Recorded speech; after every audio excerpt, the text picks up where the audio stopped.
저는 항상 제가 중국인이라는 게 자랑스러웠어요. 제 이름은 메이장이고 32살입니다. 저는 베이징 데일리 신문사에서 기자로 일하고 있어요. 많은 사람들이 저를 열렬히 나라를 사랑하는 유망한 스타로 알고 있죠. 오늘 저는 독일로 떠나는 큰 여행을 준비 중이에요. 짐을 싸면서 미소를 멈출 수가 없어요. 유럽 사람들이 저를 만나면 굉장히 감명받을 거라고 확신했거든요. 어쨌든 중국은 이제 세계에서 가장 강력한 나라가 되어가고 있으니까요. 저는 중국 국기가 그려진 제 빨간 티셔츠를 조심스럽게 접어서 캐리어에 넣었어요. 그리고 작은 중국 국기 열쇠고리를 가방에 추가했죠. 아마 나랑 사진 찍자고 할 거야 하고 혼자 생각했어요. 그런 상상만으로도 저 자신이 굉장히 중요하고 흥분된 느낌이 들었거든요.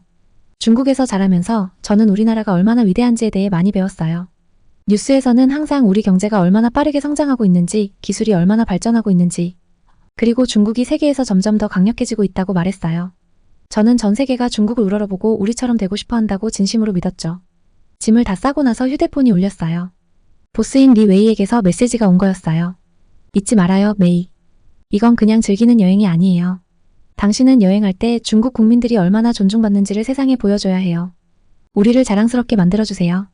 이 메시지를 읽고 나니 자세가 한층 더 꼿꼿해졌어요. 이 여행은 제가 제 자신을 증명할 기회였거든요. 저는 전 세계에 이제 중국이 얼마나 중요한 나라가 되었는지 보여줄 수 있어요. 어떤 사람들은 유럽인들이 중국 관광객들을 그다지 좋아하지 않는다고 말하지만 저는 그저 그들이 질투하는 거라고 생각했어요. 이 여행이 진짜 이야기를 보여줄 거예요. 저는 재빨리 답장을 쳤어요. 실망시키지 않을 거예요. 세상은 제 눈을 통해 진실을 보게 될 거예요. 메시지를 보내면서 저는 제 자신에게 더욱 확신이 들었어요. 유럽에 가본 적은 한 번도 없지만 뭐가 어떻게 될지는 잘 알고 있거든요. 사람들은 진짜 중국인을 만나서 깜짝 놀랄 거예요. 우리나라와 문화에 대해 이야기하고 싶어 할 거예요. 어쩌면 제 사인을 부탁할지도 모르죠. 떠나기 전에 거울을 한 번 더 봤어요. 빨간 중국 티셔츠가 눈에 띄게 밝았어요. 긴 검은 머리는 깔끔하게 묶여있고 제 검은 눈은 흥분으로 반짝이고 있었죠. 넌 잘 해낼 거야, 메이. 중국을 자랑스럽게 만들 거야. 저는 제 자신에게 그렇게 말했어요. 고개를 높이 들고 캐리어를 챙겨 문을 나섰어요. 택시가 공항으로 저를 데리러 와 있었거든요. 베이징의 바쁜 거리를 지나며 저는 여행 중에 일어날 멋진 일들을 상상했어요. 에펠탑 앞에 서 있는 제 모습을 상상했죠. 유럽 사람들이 저를 둘러싸고 감탄하는 모습이요. 그들은 중국의 급성장하는 경제와 우리의 발전된 기술에 대해 물어볼 거예요. 저는 우리나라의 풍부한 역사와 문화를 이야기해 줄 거고요. 모두가 제 말에 귀를 기울일 거예요. 공항에 도착해서 체크인과 보안 검사를 쉽게 통과했어요. 여기서도 사람들이 제 중국 티셔츠를 흥미롭게 쳐다보는 게 보였어요. 외국인 관광객 한 무리가 저를 보며 손가락질하고 신나게 속삭이더라고요. 저는 자신감 있는 미소와 함께 가볍게 손을 흔들었죠. 비행기 좌석에 앉자마자 노트북을 꺼냈어요. 여행에 대해 쓸 기사 아이디어를 적기 시작했죠. 중국 관광객들이 유럽을 놀라게 하다라는 제목을 맨 위에 적었어요. 그 아래에는 독일 사람들이 중국 관광객들과 셀카 찍기를 간절히 원함. 프랑스 셰프들이 더 나은 만두 만드는 법을 묻다 같은 내용을 적었어요. 승무원이 제자리 벨트를 확인하러 왔어요. 제 티셔츠를 보고 웃으며 말했죠. 아, 중국. 정말 좋은 나라죠. 저는 그녀에게 환하게 미소 지었어요. 이번 여행이 대성공일 거라는 확신이 더 커졌거든요. 비행기가 이륙할 때 저는 눈을 감고 앞으로의 모험을 상상했어요. 전 세계가 중국을 얼마나 사랑하는지 보여줄 수 있을 날이 기다려졌어요. 이 여행은 완벽할 거예요. 분명히 그렇게 될 거라고 믿었어요. 하지만 저는 아직 몰랐죠. 이 여행이 제가 상상도 못한 방식으로 제 눈을 뜨게 할 거라는 걸요. 제가 중국의 세계적 위치에 대해 알던 모든 것을 뒤흔들 도전이 다가오고 있었어요. 베를린 공항에 내리자마자 저는 설레는 기분이 들었어요. 이제야말로 전 세계가 얼마나 중국을 사랑하는지 보여줄 큰 기회였거든요. 브이로그를 찍으려고 카메라도 준비해뒀고요. 독일 여행에 오신 걸 환영합니다. 저는 중국어로 당당하게 말하며 밝은 빨간색 중국 국기가 그려진 티셔츠를 드러냈어요. 이곳에서 중국과 중국인들이 실제로 어떻게 보이는지 여러분께 보여드릴게요. 하지만 공항을 걸어가면서 기대했던 것과는 다르게 상황이 흘러갔어요. 사람들이 저를 보고 미소를 짓거나 호기심을 보이는 게 아니라 시선을 피하거나 심지어는 제 티셔츠를 보고 찡그리는 사람도 있었어요. 그래도 전 개의치 않았어요. 한 무리의 관광객들에게 다가가서 말을 걸었죠. 저기요, 저는 영어로 말했어요. 저는 중국에서 온 기자인데 몇 가지 질문 좀 드려도 될까요? 그들의 반응은 저를 충격에 빠뜨렸어요. 그들은 불편한 표정을 지으며 미안하지만 관심 없어요 라고 말하고는 그냥 가버렸어요. 당황스러웠지만 저는 애써 넘기려 했어요. 공항을 나와 시내로 갔고 한 카페에 들어가 주문을 했어요. 그런데 카운터에 있던 직원은 그저 차갑게 저를 쳐다봤어요. 간신히 커피를 받았을 때는 다른 사람들이 받는 것보다 훨씬 작은 잔에 담겨 있더라고요. 더 황당한 일은 작은 가게에 들어가려고 했을 때였어요. 문을 열려고 손을 뻗자 가게 주인이 재빨리 영업 중 간판을 영업 종료로 바꾸고 문을 잠그더라고요. 그는 유리창 너머로 고개를 저었어요. 정말 믿기지가 않았어요. 제가 기대했던 것과는 전혀 달랐거든요. 저는 존중과 찬사를 받을 거라 확신했었는데 그건 어디에도 없었어요. 공원 벤치에 앉아서 눈물을 참으려 했어요. 그때 근처에서 2명의 나이든 독일 남성이 이야기하는 소리가 들렸어요. 그중 한 명이 불만스럽게 말했죠. 또 시끄럽게 구는 중국 관광객들이군. 대체 언제 우리 문화를 존중하는 법을 배울까? 가슴이 철렁 내려앉았어요. 저는 중국 관광객들에 대한 소문이 틀렸다는 걸 보여주러 독일에 왔는데 오히려 그 소문들이 눈앞에서 사실로 나타나는 걸 보고 있었어요. 거기 앉아서 혼란스럽고 상실감에 빠진 채 제가 알고 있다고 생각했던 세상이 진짜 맞는지 의문이 들기 시작했어요. 어쩌면 제가 집에서 들었던 이야기가 전부 사실은 아니었을지도 몰라요. 어쩌면 세상은 우리가 생각했던 만큼 우리를 존경하지 않았을지도 모르겠다는 생각이 들었어요. 휴대폰을 꺼내서 편집자에게 전화를 걸까 고민했어요. 하지만 뭐라고 말할까요? 우리가 믿었던 모든 게 잘못됐다고? 사람들이 우리를 존경하지 않고 오히려 피하고 있다고? 이 상황이 얼마나 현실적인지 깨닫는 순간 모든 게 너무 무겁게 다가왔어요. 저는 외국에서 혼자였고 아무도 저를 원하지 않는 것 같았어요. 몇 시간 전만 해도 비행기에서 자신감 넘치고 자부심에 찼던 기자는 온데간데 없고 대신 지금은 이 상황을 전혀 이해하지 못한 채 혼란스럽고 상처받은 제가 남아있었어요. 집에서 썼던 기사들이 떠올랐어요. 세계가 중국을 우러러본다는 내용들 말이에요. 어떻게 이렇게 잘못된 생각을 가질 수 있었을까요? 아니면 그동안 제가 거짓말을 들어왔던 걸까요? 해가 지기 시작하면서 공원에는 긴 그림자가 드리웠고 저는 이 여행이 제가 계획했던 것과는 전혀 다를 거라는 걸 깨달았어요. 중국에 대한 진실을 세상에 보여주러 왔는데 오히려 세상이 제게 제가 준비되지 않은 진실을 보여주고 있었어요. 저는 빨간색 중국 국기가 그려진 티셔츠를 벗어 가방에 넣었어요. 제 모습이 너무 중국인처럼 보이지 않으면 상황이 달라질까 싶었지만 속으로는 티셔츠 하나만의 문제가 아니라는 걸 알고 있었어요. 거기 앉아 즐겁게 웃고 사진을 찍는 관광객들을 바라보며 저는 그 어느 때보다도 고독함을 느꼈어요. 이 여행은 제 인생의 중요한 순간이 되어야 했고 제 나라를 자랑스럽게 만들 기회여야 했는데 오히려 제가 알고 있던 모든 것이 무너지는 시작처럼 느껴졌어요. 이게 저를 완전히 바꿔놓을 여행의 시작이라는 건 그때는 전혀 몰랐어요. 존중, 이해, 그리고 진정한 존경을 받기 위해 무엇이 필요한지 배우게 될 여행이었죠. 나는 공원 벤치에 앉아 정말로 길을 잃은 기분이었어요. 혼자라는 생각도 강하게 들었고요. 중국의 위대함을 자랑하려던 큰 계획이 완전히 무너져 버렸거든요. 일이 이렇게 엉망이 될 줄은 상상도 못했어요. 그때 한 젊은 여성이 공원을 걷는 모습이 눈에 들어왔어요. 그녀는 너무 행복해 보였고 자신감도 넘쳐 보였죠. 그녀의 이름은 유나였고 한국에서 왔대요. 유나는 내가 우울해 보이는 걸 알아채고 내게 다가와 말을 걸었어요. 괜찮으세요? 그녀는 친절한 목소리로 물었어요. 낯선 사람이 내 기분을 신경 써준다는 게 정말 놀라웠어요. 우리는 대화를 시작했고 곧바로 나는 사람들이 나와 유나를 대하는 방식이 얼마나 다른지 느낄 수 있었어요. 모든 사람이 유나를 좋아하는 것 같았어요. 지나가는 사람들이 그녀에게 미소를 짓고 손을 흔들었어요. 심지어 몇몇은 그녀가 어디서 왔는지 묻기도 했어요. 갑자기 한 무리의 10대 소녀들이 우리에게 달려왔어요. 유나를 만난 것에 완전히 흥분한 듯 보였어요. 세상에, 혹시 한국인이세요? 그중 한 명이 소리쳤어요. 우리 K-팝 완전 좋아해요. 셀카 좀 찍어도 될까요? 유나는 정말 친절했어요. 그 소녀들에게 한국 드라마와 음악에 대해 이야기해줬어요. 나는 유나가 주변 사람들을 사로잡는 모습을 놀라운 눈으로 지켜봤어요. 유나는 독일어 몇 마디도 알고 있었고 그게 사람들을 더 감동시켰죠.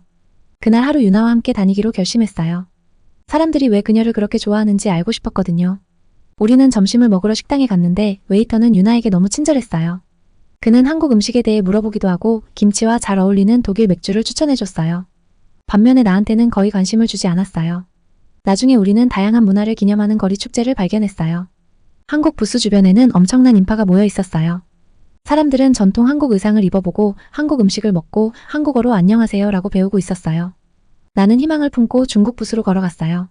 하지만 내 마음은 그곳에서 순식간에 무너졌어요. 부스는 거의 비어 있었고 팬더 사진 몇 장과 만리장성 그림이 전부였어요. 아무도 관심을 가지지 않았어요. 축제는 메인 광장에서 시작된 춤 대회로 정말 흥미진진해졌어요. 유나는 바로 뛰어들어 인기 있는 K-팝 춤을 췄어요. 사람들은 그 춤을 정말 좋아했어요. 모두 환호하고 박수를 쳤죠. 나도 춤을 춰보기로 결심했어요. 어릴 때 배웠던 전통 중국 춤을 췄죠. 하지만 내가 춤을 시작하자마자 사람들은 고개를 돌렸어요. 심지어 몇몇은 조용히 야유를 하기도 했어요. 너무 창피해서 울면서 도망쳤어요. 숨이 차서 더 이상 뛸 수 없을 때까지 달린 후 또 다른 공원 벤치에 주저앉았어요. 내 세상이 완전히 무너진 기분이었어요. 중국이 어떻게 보이는지에 대한 내 모든 생각이 다 틀린 것 같았어요. 몇 분 후 유나가 나를 찾아왔어요. 그녀는 아무 말 없이 내 옆에 앉았어요. 해가 지기 시작할 때쯤 나는 조용히 그녀에게 물었어요. 왜 사람들은 당신을 그렇게 좋아하고 우리를 싫어하는 걸까요? 유나는 다정한 눈빛으로 나를 바라봤어요. 그리고 내가 한 번도 생각해보지 못한 것들을 설명해주기 시작했어요. 나라들도 사람들처럼 다른 나라와 친구가 될 수 있다는 이야기를 해줬어요. 그리고 힘을 쓰지 않고도 다른 사람을 매료시키고 설득할 수 있는 능력, 소프트 파워라는 개념에 대해 이야기해줬어요. 유나의 말을 들으면서 내가 배울 게 정말 많다는 걸 깨달았어요. 아마도 내가 중국의 세계적인 위치에 대해 생각했던 방식이 잘못되었을지도 모른다는 생각이 들었어요. 나는 사람들이 나를 단순히 중국인이라는 이유만으로 존경할 거라고 생각하고 독일에 왔었거든요. 이제야 존경은 요구하는 게 아니라 얻는 거라는 걸 깨달았어요. 하늘이 어두워지고 별이 빛나기 시작했어요. 나는 슬픔과 희망이 뒤섞인 기분이었어요. 우리나라에 대해서도 나 자신에 대해서도 다시 생각해봐야 할 게 많았어요. 하지만 처음으로 나는 들을 준비가 됐고 배울 준비가 됐어요. 나는 유나를 향해 돌아서서 말했어요. 나 좀 가르쳐줘요. 나도 당신처럼 우리나라를 위해 친구를 사귈 수 있도록 가르쳐줘요. 그렇게 베를린의 별빛 아래에서 나는 독일에서 첫 번째 진정한 친구를 사귀었어요. 세상을 보는 내 시각을 바꿔줄 한국인 소녀와 말이죠. 해가 저물기 시작하면서 베를린 하늘이 아름다운 주황색과 분홍색으로 물들었을 때 유나가 나에게 설명하기 시작했어요. 그녀의 말은 마치 부드러운 파도처럼 다가와서 내가 전에 알지 못했던 세상을 이해할 수 있게 해줬어요. 이건 미움에 관한 게 아니야, 메이. 유나는 부드럽지만 단호하게 말했어요. 사람들이 우리를 어떻게 보느냐, 그리고 우리가 오랜 시간에 걸쳐 세계와 쌓아온 관계에 관한 거야. 유나는 한국이 작은 나라임에도 불구하고 자국의 문화를 세계에 알리기 위해 얼마나 열심히 노력했는지 이야기해줬어요. 우리가 항상 따뜻하게 맞이받았던 건 아니었어. 그녀는 솔직하게 인정했어요. 한때 한국인들도 부당한 대우를 받은 적이 있었어. 하지만 사람들의 시선을 바꾸기 위한 열쇠는 우리 문화를 존중하면서도 다른 사람들의 문화를 존중하는 거라는 걸 배웠어. 그녀는 한류라는 한국 문화의 물결에 대해 이야기해줬어요. K-팝, TV 프로그램, 음식, 그리고 심지어 스킨케어까지 전 세계적으로 인기를 끌고 있는 현상에 대해 말이죠. 하지만 그건 강제로 이루어진 게 아니었어요. 사람들이 진심으로 좋아한 거예요. 하지만 단순히 음악이나 TV 프로그램 같은 재미있는 것들만 있는 게 아니야. 유나는 계속 말했어요. 우리가 다른 나라에 갔을 때 어떻게 행동하느냐도 중요해. 한국인들은 여행할 때 현지 언어 몇 마디를 배우고 그들의 관습을 존중하며 그들의 문화에 진정으로 관심을 가지려고 해. 이건 양방향 도로와 같아서 서로가 나누고 배우는 거야. 나는 유나의 이야기에 완전히 빠져들었어요. 그녀는 삼성이나 현대 같은 한국 기업들이 어떻게 전 세계적으로 유명해졌는지 얘기해줬어요. 그들은 단순히 좋은 제품을 만들 뿐만 아니라 한국이 혁신과 글로벌 시민으로서의 책임을 중요하게 여긴다는 걸 보여줬다고 했어요. 그리고 우리 정부도 유나는 덧붙였어요. 문화교류, 언어 프로그램. 그리고 다른 나라를 돕는 일에 매우 적극적이었어. 우리는 세계에서 긍정적인 힘으로 인정받기 위해 열심히 일해왔어. 점점 어두워지고 공원에 불이 켜지자 나는 나라가 어떻게 영향력을 가지게 되는지에 대한 내 생각을 다시 돌아보기 시작했어요. 나는 다른 나라에서 봤던 중국인 관광객들을 떠올렸어요. 그들은 종종 시끄럽고 배려심이 없었어요. 또 중국 외교관들이 얼마나 공격적인 태도를 보이는지 기억났고 그 때문에 많은 나라들이 우리에게 불만을 품었던 것도 생각났어요. 하지만 중국은 한국보다 훨씬 크고 강력한 나라잖아. 나는 약하게 말했어요. 그럼 사람들이 우리를 더 존경해야 하는 거 아닌가? 유나는 슬프게 웃었어요. 단지 강하다는 이유만으로 사람들이 너를 존경하거나 좋아하는 건 아니야, 메이. 때로는 그 힘을 어떻게 사용하느냐에 따라 오히려 사람들이 너를 싫어할 수도 있어. 그녀는 중국이 세계 무대에서 영토 문제나 인권 문제, 그리고 공격적인 비즈니스 관행 같은 행동들이 어떻게 우리의 평판에 상처를 줬는지 설명해줬어요. 많은 사람들은 중국 정부와 중국인들을 구분할 수 있어, 유나는 말했어요. 하지만 해외에서 너무 애국적인 태도를 보이면 사람들이 부정적인 고정관념을 믿게 돼. 그때 독일 학생들 몇 명이 지나가며 서울로 떠날 여행에 대해 들뜬 목소리로 이야기하고 있었어요. 그들이 서로에게 한국어 문구를 연습하며 말하는 모습을 보면서 나는 질투와 경이로움이 뒤섞인 감정을 느꼈어요. 봐봐, 유나는 부드럽게 말했어요. 우리는 사람들이 자연스럽게 참여하고 싶어 하는 문화를 만들어냈어. 강제로 받아들이게 하는 게 아니라 말이야. 그게 바로 문화 외교의 힘이야. 나는 조용히 앉아서 유나가 한 말에 대해 깊이 생각했어요. 처음으로 내 나라를 세계의 시선으로 바라보게 되었어요. 사람들이 우리를 어떻게 생각하는지에 대한 우리의 생각과 그들이 실제로 우리를 어떻게 바라보는지 사이에 큰 차이가 있다는 걸 깨달았어요.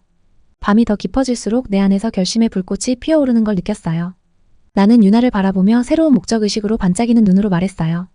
나를 가르쳐줘. 단순히 그렇게 말했어요. 이 간극을 어떻게 메울 수 있는지 가르쳐줘. 그렇게 별이 가득한 베를린 하늘 아래 예상치 못한 우정이 싹트기 시작했어요. 이 우정은 내가 세상을 바라보는 방식을 영원히 바꿔놓을 것이며 나를 저널리스트이자 세계 시민으로서의 내 역할을 재정립하는 길로 이끌었어요. 그날 밤 나는 진정한 힘이란 다른 사람들에게 두려움이나 존경을 강요하는 것이 아니라는 걸 깨달았어요. 진정한 힘은 연결을 만들고 우리의 문화를 다른 사람들이 더 알고 싶어 하도록 나누는 것이며 동시에 우리도 다른 사람들로부터 배우려는 열린 마음을 갖는 거였어요. 유나와 나는 밤늦도록 이야기를 나눴고 나는 새로운 삶의 장을 시작하는 기분이었어요. 배움과 성장 그리고 중국과 세계가 서로를 이해하는 방식을 바꿀 수 있는 진정한 기회의 장이었어요. 베를린에서의 며칠은 정말 전에 한 번도 경험해 본 적 없는 날들이었어요. 유나가 제 곁에 있으니 도시도 그렇고 저 자신도 완전히 새롭게 보이기 시작했어요. 우리는 함께 여러 박물관을 다녔어요. 유나는 독일의 역사와 문화에 대해 꼼꼼히 읽고 궁금한 점이 있으면 박물관 가이드에게 거리낌 없이 질문하더라고요. 식당에서는 독일어로 주문하려고 노력하는 모습이 정말 인상 깊었어요. 발음이 서툴러도 직원들에게 늘 고맙다고 인사하는 모습이 참 예뻤죠. 저는 원래 영어만으로도 충분하다고 생각했는데 어느새 저도 독일어 구문집을 넘기고 있더라고요. 유나를 본받고 싶다는 생각이 들었어요. 어느 날 오후 우리는 작은 책방에 우연히 들어갔어요. 구경하다 보니 중국 문화 코너가 있길래 너무 반가워서 달려갔죠. 그런데 책들의 대부분이 중국 정부를 비판하거나 인권 문제에 관한 이야기들이어서 마음이 무거워졌어요. 유나는 제가 속상해하는 걸 눈치챈 듯 조용히 저를 다른 선반으로 이끌었어요. 저기 봐, 그녀가 말하며 중국의 노벨 문학상 수상자인 모엔의 책을 가리켰어요. 내 문화에도 아름다움이 있어, 메이. 세상이 그걸 더 많이 볼 기회가 필요할 뿐이야. 유나의 말에 힘을 얻었어요. 저는 모엔의 붉은 수수밭을 독 1어로 된 책으로 한 권 샀어요. 이 책을 베를린을 떠나기 전에 누군가에게 선물할 생각이었어요. 큰일은 아니지만 뭔가를 시작한다는 느낌이었어요. 여행이 계속되면서 저는 중국에 대한 방어적인 태도를 조금씩 내려놓게 되었어요.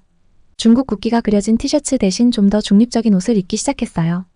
사람들과 대화를 시작할 때도 죄송해요. 아직 독일어 배우고 있어요. 라며 겸손하게 말하기 시작했어요. 그러면 현지인들이 웃으며 저를 좀 더 잘 이해해주고 기다려주곤 했죠. 어느 날 저녁 우리는 다문화 음식 축제에 갔어요. 새롭게 얻은 용기를 내어 작은 만두 만들기 시연을 열었어요. 놀랍게도 사람들이 몰려와서 배우고 싶어 하더라고요. 저는 만두를 만드는 법을 가르쳐주며 중국의 설날 전통에 대한 이야기도 함께 나눴어요. 그 순간 처음으로 낯선 사람들과 따뜻한 연결을 느낄 수 있었어요. 봐, 유나가 나중에 우리가 만든 만두를 먹으며 말했어요. 이게 바로 다리를 놓는 방법이야. 한 사람 한 번의 소통으로. 저는 목이 메어 고개를 끄덕였어요. 그동안 놓쳤던 기회들, 방어적인 태도와 맹목적인 애국심 때문에 쌓아 올렸던 벽들이 떠올랐죠. 하지만 이제는 바꿀 수 있다는 걸 깨달았어요. 베를린 여행이 끝날 즈음 저는 완전히 다른 사람이 된 것 같았어요. 말하기보다는 듣는 법을 배웠고 차이를 판단하기보다는 호기심을 가지고 바라보려 노력했어요. 저 자신의 문화도 세계의 다채로운 직물 속 하나의 실타래로 보기 시작했죠. 마지막 밤 유나는 저에게 현지 영화관에서 열리는 한국 영화 상영회 티켓을 깜짝 선물로 줬어요. 자리에 앉아보니 다양한 사람들이 모여있는 걸 보고 놀랐어요. 독일인, 터키인, 미국인 등 여러 나라 사람들이 한국 문화를 경험하기 위해 모인 것이었죠. 불이 꺼지고 영화가 시작되자 저는 유나에게 속삭였어요. 고마워. 정말 고마워. 유나는 제 손을 꼭 잡아주었고 우리는 함께 영화 속 이야기, 사랑과 상실, 그리고 우리 모두를 연결하는 보편적인 경험에 몰두했어요. 그날 밤 가방을 싸면서 몇몇 날들 동안 제가 얼마나 많이 변했는지 생각했어요. 저는 베를린에 오기 전 세상이 중국을 어떻게 보는지 다 안다고 생각했어요. 중국인이라는 이유만으로 사람들이 저를 존경해 줄 거라 믿었죠. 그런데 오히려 존경은 요구하는 게 아니라 얻어야 하는 것임을 배웠어요. 저는 문화교류와 진정한 소통의 힘을 깨달았어요. 또한 제 자신의 태도가 얼마나 해로웠는지도 알게 되었어요. 제 방어적인 자세와 국수주의는 사람들을 밀어냈지 끌어당기지 않았어요. 하지만 이제는 다른 방식으로 할 수 있는 기회가 생겼어요. 옷을 접으며 저는 결심했어요. 중국으로 돌아가면 다른 이야기를 할 거라고. 제가 원래 하려고 했던 이야기가 아니라 이 여정에서 배운 이야기를요. 저는 문화 외교와 소프트 파워에 대해 쓸 거예요. 어떻게 문화 간의 다리를 놓는지에 대해 배운 것을 나누고 싶었어요. 쉽지 않을 거라는 걸 알고 있었어요. 누군가는 저를 비난하거나 제 글을 검열하려 할 수도 있죠. 하지만 그럴 가치가 있다고 느꼈어요. 중국과 세계 사이의 이해를 조금이라도 개선할 수 있다면 그건 충분히 가치 있는 일이었어요. 다음 날 아침 유나와 공항에서 작별 인사를 나누면서 저는 슬프면서도 설레는 마음이 들었어요. 새로운 친구와 헤어져야 하는 건 슬펐지만 앞으로의 여정이 기대됐어요. 유나는 저를 꼭 안아주며 작은 상자를 제 손에 쥐어주었어요. 연락 자주 해, 그녀가 말했어요. 그리고 기억해, 너 혼자가 아니야. 공항 게이트에서 비행기를 타려고 서 있었을 때 나는 마치 일주일 전 베를린에 도착했을 때와는 전혀 다른 사람이 된 기분이었어요. 유나를 떠나는 게 너무 슬펐지만 동시에 앞으로 다가올 일들에 대한 기대감으로 가슴이 설렜어요. 이제 뭐 할 거야? 유나가 호기심 가득한 눈으로 물었어요. 숨을 깊이 들이마셨죠. 새로운 이야기를 전할 거야. 나는 단호하게 말했어요. 여기 오기 전에는 전혀 생각하지 못했던 하지만 이곳에서 배운 진짜 이야기를. 처음에는 중국이 얼마나 대단한 나라인지 모두가 우리를 얼마나 존경하는지를 보여주는 영상을 만들 계획이었어요. 하지만 이제 그 생각은 어리석고 잘못된 것처럼 느껴졌죠. 대신 새로운 계획을 세웠어요. 나는 각 나라가 문화를 나누고 서로를 존중함으로써 친구가 될 수 있다는 것을 보여주고 싶었어요. 내가 배운 것들을 집에 돌아가서 사람들에게 가르칠 거야. 나는 점점 더 확신이 서는 말투로 이어갔어요. 존중은 강요할 수 있는 게 아니라 친절과 이해로 얻는 거라는 걸 보여주고 싶어. 유나는 미소를 지었어요. 그녀가 자랑스러워하는 게 느껴졌지만 동시에 조금 걱정하는 표정도 보였어요. 쉽진 않을 거야. 그녀가 조심스럽게 경고했어요. 사람들이 네가 하는 말을 좋아하지 않을 수도 있어. 나도 고개를 끄덕였어요. 약간 두려웠지만 그녀가 맞다는 걸 알았어요. 중국에서는 정부가 말하는 것과 다른 이야기를 하는 게 항상 허용되는 건 아니니까요. 하지만 이 이야기는 너무 중요해서 침묵할 수 없다고 느꼈어요. 위험을 감수할 가치가 있어. 나는 말했어요.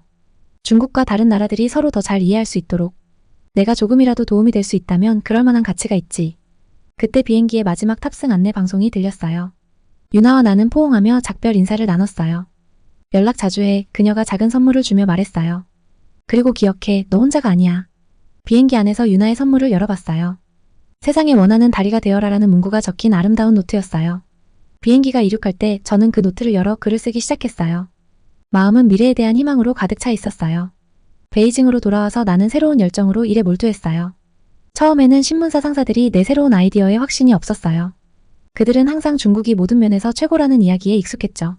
하지만 그들이 내 기사를 읽고 영상을 보기 시작하자 내 새로운 보도 방식이 정직하고 흥미롭다는 걸 알게 됐어요. 나는 나라들이 어떻게 음악, 영화, 음식을 공유하면서 친구가 되는지에 대해 썼어요. 한국 영화 제작자들을 중국에 초대하고 중국 예술가들을 한국에 보내는 프로그램을 마련했어요. 우리는 여행할 때 어떻게 더 좋은 관광객이 될 수 있는지, 그리고 중국의 아이들에게 더 많은 나라에 대해 가르쳐야 한다고 썼어요.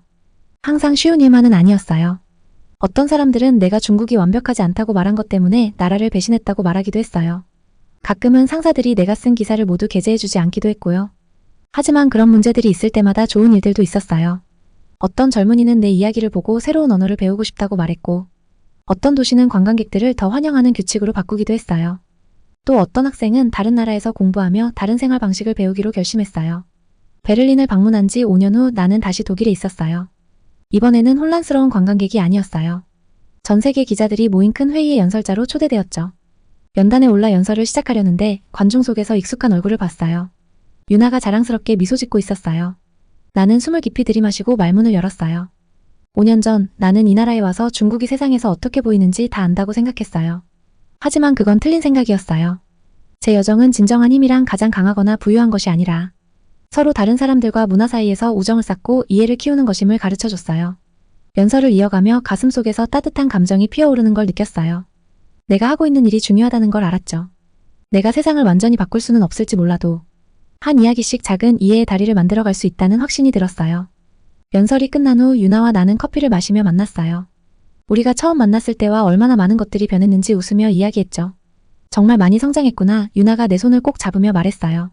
나는 고개를 끄덕이며 그녀의 우정과 우리가 함께한 여정에 감사함을 느꼈어요.